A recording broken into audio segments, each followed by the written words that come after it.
Welcome back दोस्तों, स्वागत है आपका चार्मवेन चैनल पर। आज मैं आपके लिए ऑन गोइंग चाइनीज़ ड्रामा लेके आई हूँ।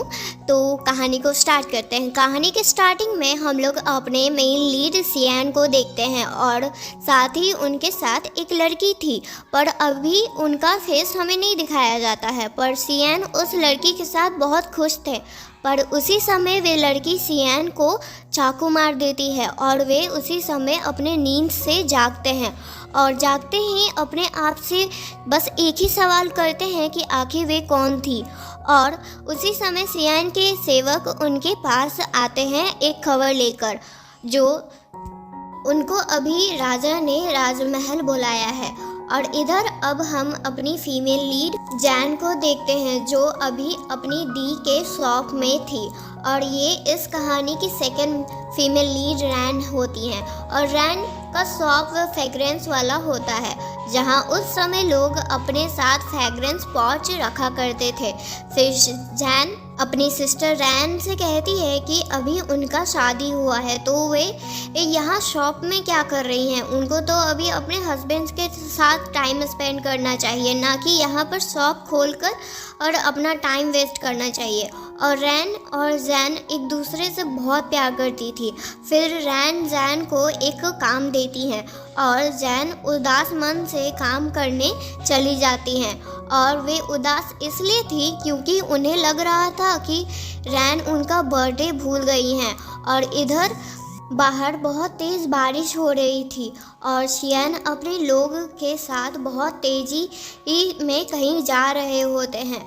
और सियान एक गवर्नमेंट ऑफिसर होते हैं और वे भी ऊंचे पोस्ट पर और साथ ही राजा के खास।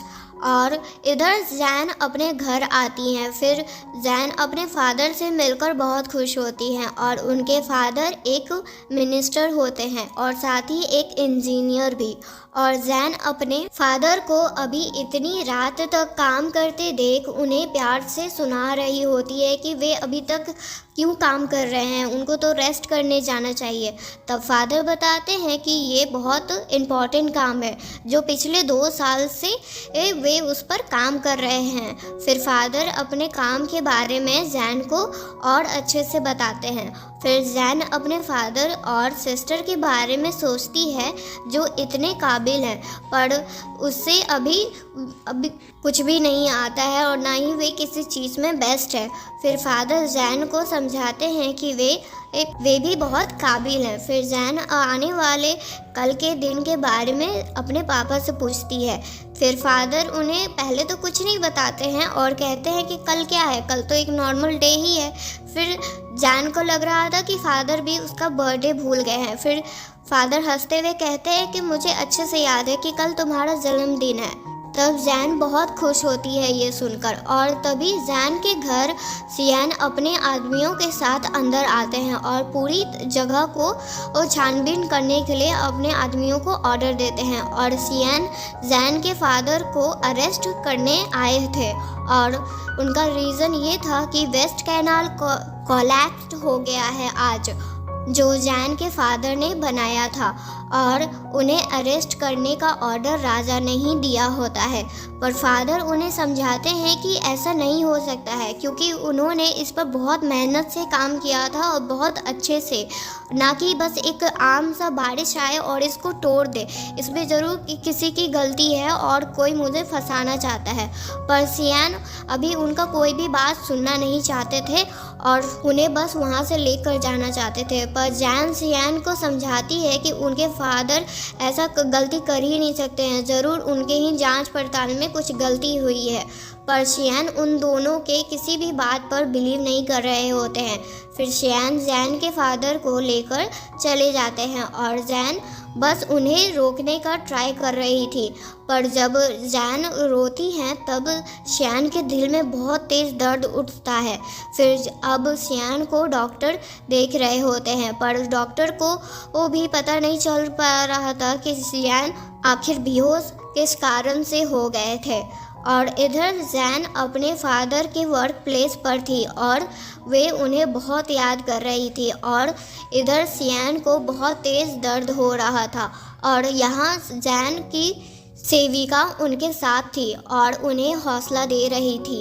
फिर जैन अपनी सेविका को भी कहती है कि ज़रूर जांच पड़ताल में ही कोई गलती हुई है, क्योंकि उनके फादर के कंस्ट्रक्शन प्लान में कोई भी गलती नहीं हो सकती है। और जैन के पास एक की था जो उनके फादर ने ही दिया होता है और शायद इससे कुछ पता चल सकता था जैन को।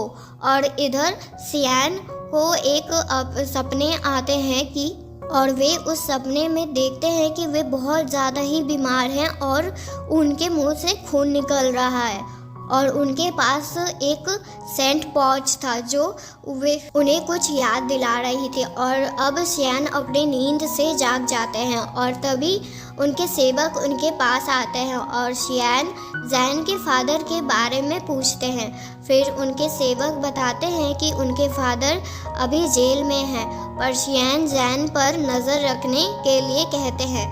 फिर इधर जैन अपनी सिस्टर से हेल्प मांगने आती हैं, पर उनके घर के नौकर जैन को घर के अंदर नहीं जाने देते हैं और ये ऑर्डर रैन की मदर इन लॉ का होता है। और वे नौकर कहता है कि उनके घर में और प्रॉब्लम ना क्रिएट करें और वे वहाँ से चले जाएं। फिर जैन भी यही सोचती है कि हाँ, वे अपनी बहन के लिए प्रॉब्लम क्रिएट नहीं कर सकती है, आखिर उसकी शादी अभी अभी हुई है।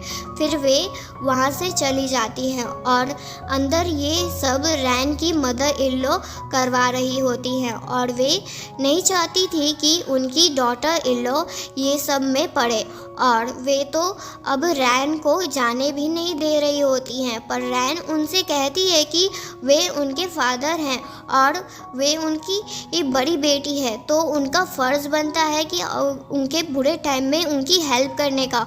और उनकी छोटी बहन आखिर अकेले इतना कुछ कैसे कर सकती है, पर उसकी मदर इन लॉ उसका कोई भी बात नहीं सुनती है और उसे घर में ही रहने का ऑर्डर देती हैं। और इधर जैन अपनी आंटी से हेल्प मांगने आती हैं और उनकी आंटी कल सुबह तक वेट करने के लिए कहती हैं। और इधर सियान उसी केस पर काम कर रहे होते हैं और उनको वो भी लग रहा होता है कि कुछ तो गड़बड़ है और कुछ मिसिंग ज़रूर हो रहा है उनके केस में। और वे अपने सेवक को इसी बारे में अच्छे से पता लगाने के लिए कहते हैं। और तभी सियान का दिल फिर से दर्द करने लगता है और उनको समझ में नहीं आ रहा होता है कि आखिर ये सब हो क्यों रहा है। और इधर जैन अपने फादर के बारे में सोचकर रो रही होती है और जैन अपना फीलिंग अपनी सेविका से बात करके मन थोड़ा शांत करती हैं। और ऐसे ही अगली सुबह हो जाती है और सियान का दर्द अब जागकर शांत होता है। उनके सेवक सियान से पूछते हैं कि आखिर ये सब हो क्यों रहा है आपके साथ, पर सियान के पास भी उनका कोई आंसर नहीं होता है।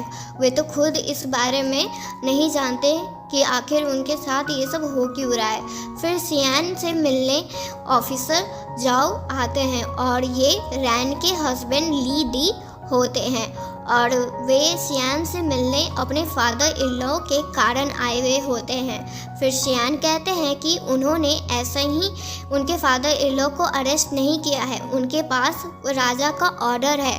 तभी लीडी कहते हैं कि उनके पास भी राजा का एक मैसेज है उनके लिए। फिर सियान उस मैसेज को देखते हैं जिसमें लिखा हुआ था कि राजा ने उन्हें जल्द से जल्द बुलाया है। फिर लीडी वहाँ से चले जाते हैं। फिर सियान उनके सेवक उनसे पूछते हैं कि आखिर लीडी के पास इतना पावर कैसे आया। फिर सियान इस पर कहते हैं कि लीडी अभी कुछ साल से राजा का खास आदमी बनने का ट्राई कर रहा है और अब सियान को ये केस और ज़्यादा इंटरेस्टिंग लग रहा होता है। और इधर जैन के अंकल और सैन का कोई हेल्प नहीं करना चाहते थे और वे इसी बात पर आंटी से लड़ रहे होते हैं और जैन ये सब कुछ सुन रही होती है वहाँ पीछे से। और अब आंटी भी अपने हस्बैंड के बात में आ जाती हैं। जैन को अब वे दोनों ही धोखा दे रहे होते हैं। फिर आंटी जैन को उसके मनी हाउस ले जाने के बहाने से एक कहीं ले जा रही होती हैं। फिर जैन भी अपने प्लान पर काम करते हुए आंटी को उल्लू बनाकर एक रेस्टोरेंट में खाना खाने के लिए मना लेती है। और जब उस रेस्टोरेंट में जैन आती हैं और तभी वहाँ पर सियान भी खाने के लिए आए हुए होते हैं। फिर जैन जानकर अपने फादर के केस के बारे में ज़ोर ज़ोर से बात करती है और वहाँ बैठे लोग उस आदमी के बारे में बुरी बुरी बात बोल रहे होते हैं, यानी जैन के फादर के बारे में, कि आखिर उसके कंस्ट्रक्शन प्लान के कारण लाखों लोगों की जान चली गई है आखिर। फिर जैन उन लोगों से कहती है कि उसके डैड की कोई भी गलती नहीं है। फिर सारे लोग जैन और उसके डैड के बारे में उसको ही सुना रहे होते हैं। फिर जैन सियान से पूछती है कि अभी क्या प्रूफ हो चुका है कि उसके फादर ही दोषी हैं और उनकी ही सारी गलती है इन सब में। तो फिर सियान उन सभी लोगों को बताते हैं कि अभी ये केस पूरा नहीं हुआ है और ना ही इस केस का पूरा सच बाहर आया है, तो किसी भी डिसीज़न पर जाना अच्छा नहीं है। और इसी बीच में सियान जैन का चालाकी समझ रहे होते हैं और उसी बीच में जैन वहाँ से भाग जाती है। और फिर सियान जैन के बारे में उनकी आंटी से पूछती हैं, पर जैन की सेविका ही बोलने लगती है कि वे सब अब से परेशान होकर यहाँ से कहीं चली गई हैं, तो प्लीज़ आप उन्हें खोजने में मदद करें। और यहाँ जैन किसी भी तरह से वे जिन मनी हाउस में पहुँच जाती है और ये उस टाइम का सेफ बैंक हुआ करता था, जहाँ हम आज के टाइम में हमारे पास बैंक हैं, उस टाइम में इस तरह के बैंक हुआ करते थे। पर ज़रूरी नहीं है कि वहाँ से मनी रखा जाए, वहाँ सेफ कोई चीज़ रखा जाता था।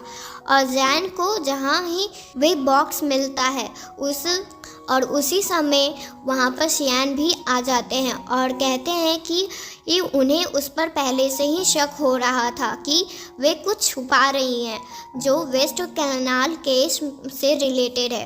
पर जब सियान वे बॉक्स मांगते हैं तब जैन देने से साफ मना कर देती है और कहती है कि सियान से कि वे तो पहले उसके फादर को अरेस्ट कर लिए बिना कोई प्रॉपर प्रूफ के, और जब वे अपने फादर का इनोसेंट प्रूफ करने चाहती है तब वे हर चीज़ के बीच में आ रहे हैं और उसे पूरा नहीं करने दे रहे हैं।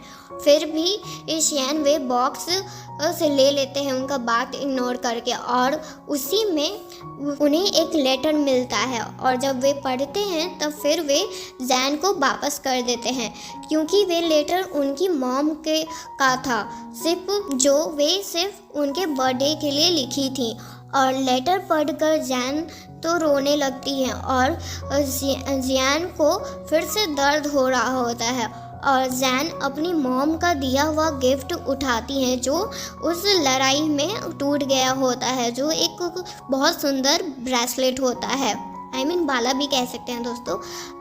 और अब जैन सियान पर बहुत गुस्सा थी, फिर वे उससे लड़ती भी है इस वजह से, पर सियान कहते हैं कि इसमें उसकी कोई भी गलती नहीं है क्योंकि उसने कोई भी जानबूझ के नहीं किया है और वे उसके बदले में राजा का दिया हुआ गिफ्ट उन्हें दे सकते हैं। फिर जैन कहती है कि तुमको क्या लगता है कि हर चीज़ इसका कोई दाम होता है?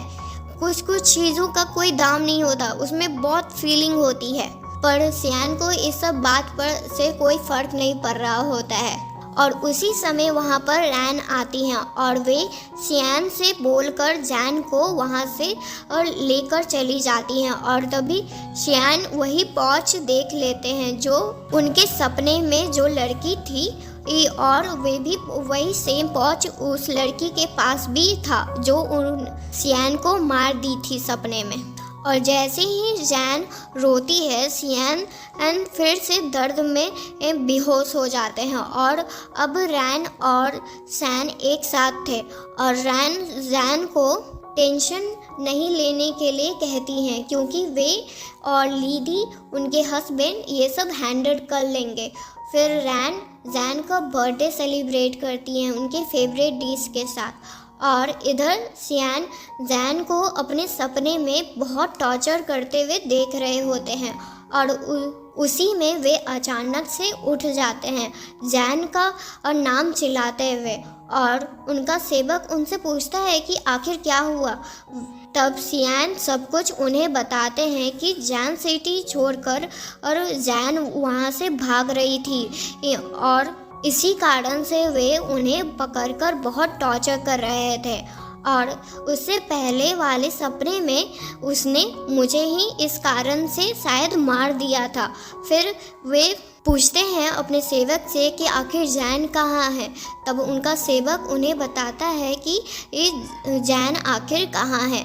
तब सियान वहाँ जाने के लिए जाते हैं। थैंक यू दोस्तों, फर्स्ट एपिसोड का एक्सप्लेनेशन यहाँ पर ही एंड होता है। आपको नेक्स्ट एपिसोड के एक्सप्लेनेशन जल्दी ही मिल जाएगा।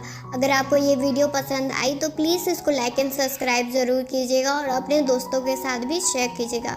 Thank you.